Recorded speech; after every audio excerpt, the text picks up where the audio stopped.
Sometimes the sweetest words hide the cruelest intentions. Have you ever trusted someone completely only to discover that their love was merely a mask for their true purpose? That moment when realization dawns and your heart turns cold as you see the truth behind their eyes. The pain of betrayal cuts deeper than any physical wound, leaving scars that never fully heal. The year was 1857 in Savannah, Georgia, where the majestic oak trees draped in Spanish moss created a deceptive serenity over the brutal reality of plantation life. The air carried the heavy scent of magnolias and suffering as enslaved people toiled under the merciless southern sun. It was here that 3 lives became intertwined in a dangerous game of deception, desire, and betrayal on the Thornwood plantation, owned by the wealthy and influential Henry Thornwood. Henry Thornwood was a man of contradictions. Known throughout Savannah society as a charming host and successful businessman, he presented a facade of Southern gentility. Yet those who lived under his ownership knew his true nature. His temper was legendary, his punishments severe, and his appetites unchecked.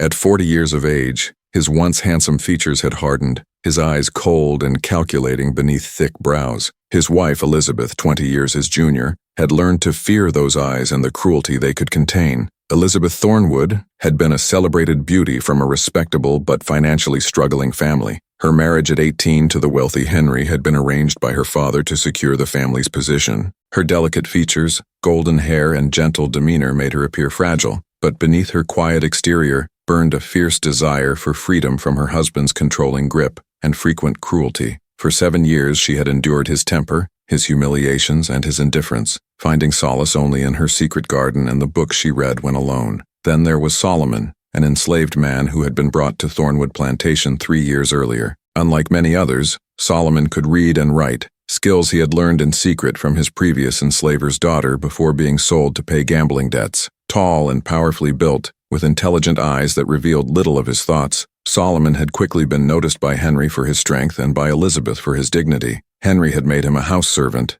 unaware that this would place Solomon in daily proximity to Elizabeth, or of the consequences that would follow. It began innocently enough. Elizabeth had discovered Solomon reading one of her books in the library when he thought the family was away. Instead of anger, she felt a spark of connection, finding someone who shared her love of literature. She began leaving books for him to find, then notes hidden between pages, and finally secret meetings in her garden where they would discuss the stories and poems they both treasured. In these stolen moments, Elizabeth found the compassion, understanding, and respect that had been absent from her marriage. For Solomon, the relationship was initially a dangerous risk he took for the rare pleasure of intellectual conversation and human connection. But as months passed, he began to see in Elizabeth not just the mistress of the plantation, but a woman trapped in her own form of bondage. Her vulnerability awakened his protective instincts, while her growing courage in defying her husband secretly inspired him. What began as shared literary discussions evolved into shared confidences, and finally into forbidden feelings that neither had anticipated or sought. The catalyst came on a stormy April night when Henry,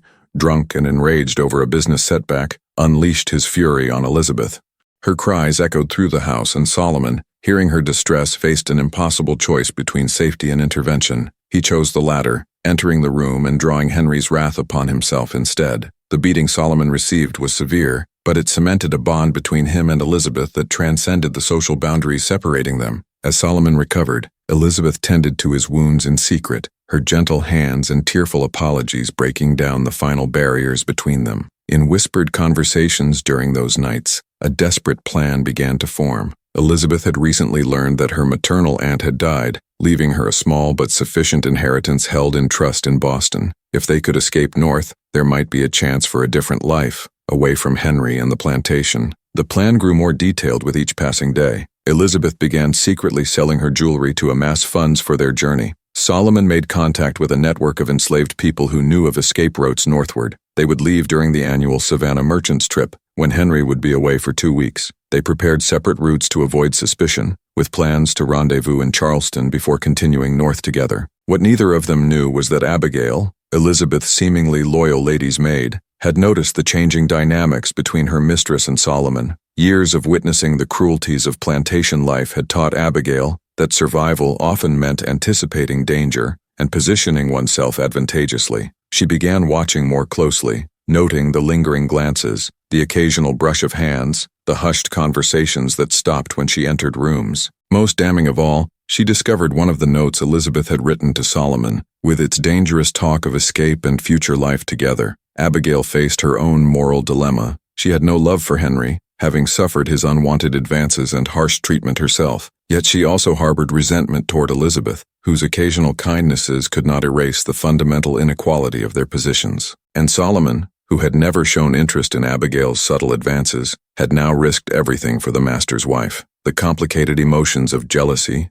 self-preservation, and opportunity converged as Abigail made her choice. She would wait until Henry returned, then use the information to secure advantages for herself. The day of escape arrived with a heavy fog that seemed to Elizabeth a providential cover for their flight. Solomon left first, before dawn, taking the route that would lead him to the predetermined meeting point. Elizabeth waited until mid-morning, when she normally visited friends in town. Instead of her usual driver, she took the reins herself, having packed only what could fit in a single trunk, along with the money and papers they would need. Her heart pounded with fear and exhilaration as the plantation disappeared behind her. The rendezvous occurred without incident, and as Elizabeth and Solomon continued their journey northward, a fragile hope began to grow. They traveled as master and servant when necessary, as a free black man accompanying his employer's widow when possible, changing their story to fit each situation they encountered. The constant fear of discovery was balanced by moments of joy in their shared freedom and growing intimacy. For the first time, both experienced what it meant to choose rather than be chosen, to love rather than serve or submit.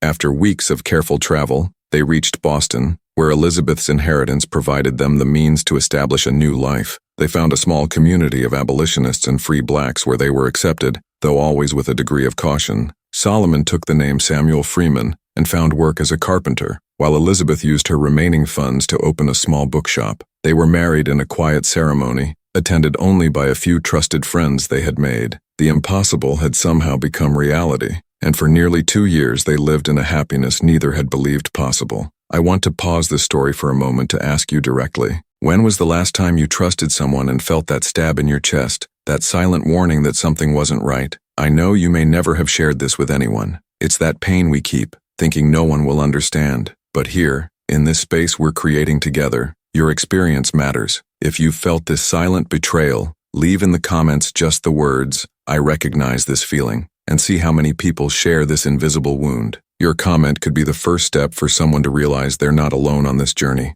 Let's continue the story now, but carrying this reflection with us. Back in Savannah, Henry Thornwood's rage upon discovering the dual disappearance had been apocalyptic. The punishment inflicted on those he suspected of having knowledge was severe, but yielded no information. It was Abigail who finally approached him, carefully presenting what she knew as reluctant testimony rather than calculated betrayal. She spoke of whispered conversations, secret meetings, and the note she had found, providing Henry exactly what he needed to fuel his obsession with finding them. What Elizabeth and Solomon could not have anticipated was Henry's relentless determination. His search was not merely about reclaiming property or avenging his honor, though he presented it as such to those who aided him. It was about possession and control, the rage of a man who could not accept that what he considered his had chosen another path. He hired private investigators, bribed officials, and systematically followed every possible lead, spending a fortune in his pursuit. The clue that finally led Henry to Boston came from an unexpected source. Elizabeth had written once to her childhood friend Caroline,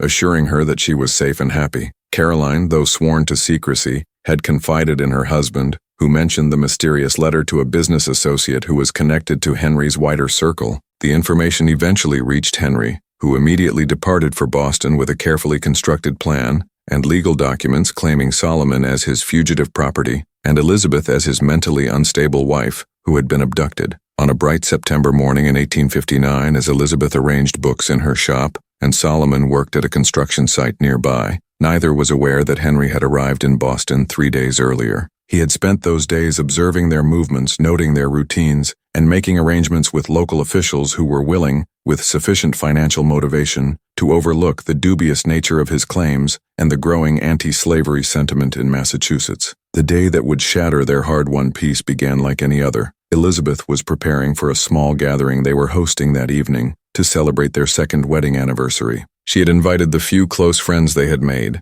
people who knew their true story and supported their relationship. The table was set with flowers and modest but carefully prepared delicacies. Solomon had promised to return early to help with final arrangements. When the shop bell rang, Elizabeth expected to see Mrs. Foster, an elderly customer who had promised to bring a wedding gift. Instead, she found herself facing Henry, his familiar figure framed in the doorway like a nightmare materialized in daylight. The shock rendered her momentarily speechless, her body instinctively backing away as he entered and closed the door behind him, flipping the sign to closed. "You look well, Elizabeth. Marriage to my property seems to agree with you," he said, his voice carrying the deceptive smoothness she remembered all too well. It always preceded his worst moments of cruelty. Elizabeth found her voice, though it trembled. "Get out. You have no rights here. I'm no longer your wife." Henry laughed, the sound chilling her. "The law disagrees, my dear. I have papers declaring our marriage valid and unchallenged, and documents confirming my ownership of the slave you've been harboring." He moved closer,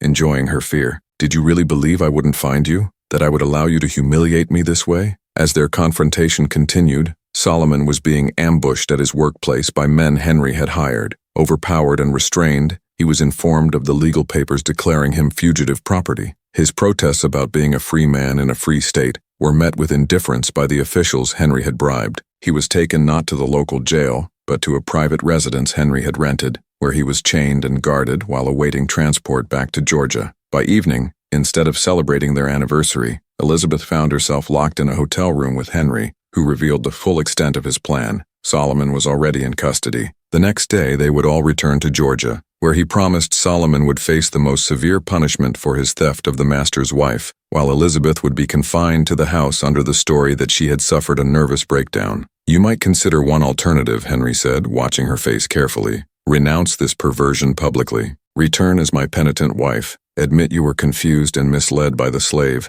and I might consider selling him rather than pursuing the full penalty for his crimes. You'll never see him again either way, but his suffering could be considerably less. The choice is yours." Elizabeth spent the night in a state of desperation, her mind racing through impossible scenarios of escape or rescue. By morning, appearing broken, she told Henry she would do as he asked, buying time while frantically trying to think of a way to save Solomon. What Henry did not know was that one of Solomon's colleagues had witnessed his capture and informed their friends, who were even now trying to locate both Elizabeth and Solomon. The final confrontation occurred not in Georgia as Henry had planned, but in Boston, at the private residence where Solomon was being held. Henry brought Elizabeth there, planning to force her to renounce their relationship to Solomon's face before they began the journey south. He imagined this final humiliation would be the beginning of his reassertion of control over both of them. As they entered the house, Elizabeth saw Solomon chained in the central room, his face bruised but his eyes alert. Their gazes met in a moment of silent communication,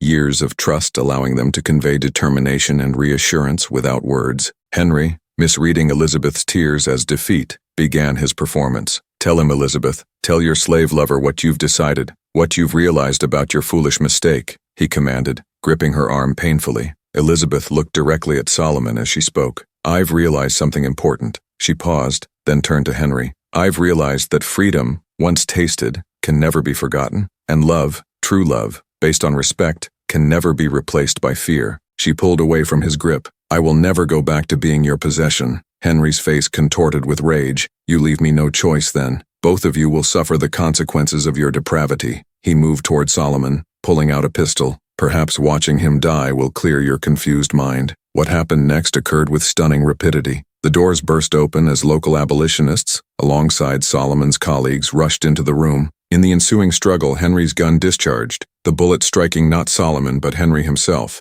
a fatal irony that would be recounted in hushed tones for years afterward. The corrupt officials fled, unwilling to be associated with the violent outcome of their arrangement. In the aftermath, with Henry's body being taken away and the abolitionists helping to remove Solomon's chains, Elizabeth and Solomon held each other in silent recognition of how narrowly they had escaped a return to captivity and separation. The community that had come to their rescue now closed ranks around them, ensuring that the incident would be reported as self-defense during an attempted kidnapping, which was, in its essence, the truth. The subsequent months brought legal challenges as Henry's family attempted to claim Elizabeth as his widow and Solomon as estate property. But with the support of prominent abolitionists and skilled lawyers, they successfully defended their freedom and their marriage. The inheritance from Elizabeth's aunt, which Henry had been unable to touch, secured their financial independence. The bookshop became a known stop on the Underground Railroad, its back rooms occasionally housing those making their way to Canada and more certain freedom. Solomon,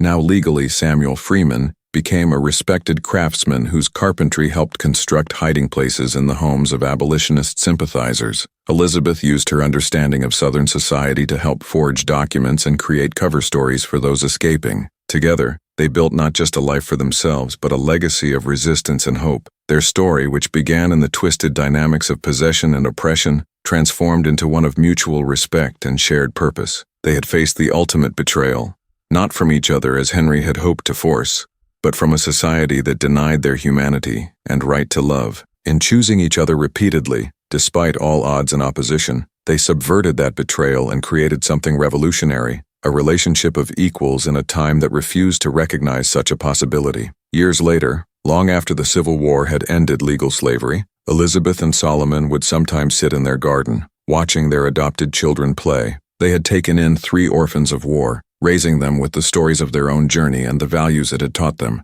courage in the face of oppression, loyalty despite pressure to betray, and the transformative power of choosing love over fear again and again. The betrayals we face shape us, defining either our capacity for courage or our surrender to fear. Elizabeth and Solomon chose courage repeatedly, even when presented with seemingly impossible choices. Their legacy reminds us that true freedom comes not just from external circumstances, but from the internal refusal to betray one's own humanity or that of others, even when the cost of such integrity seems unbearably high. And in that choice lies a form of victory that transcends whatever temporary power betrayal might seem to offer. If these stories of courage and betrayal during the slavery era touch your heart as they touch mine, I invite you to join our community. By subscribing to the channel, you'll have access to carefully researched stories that reveal long-hidden truths about our past, helping to understand wounds that still echo in our society. It's not just about knowing history, but about honoring the memory of those who lived these realities. Click subscribe and let's journey together in discovery and reflection.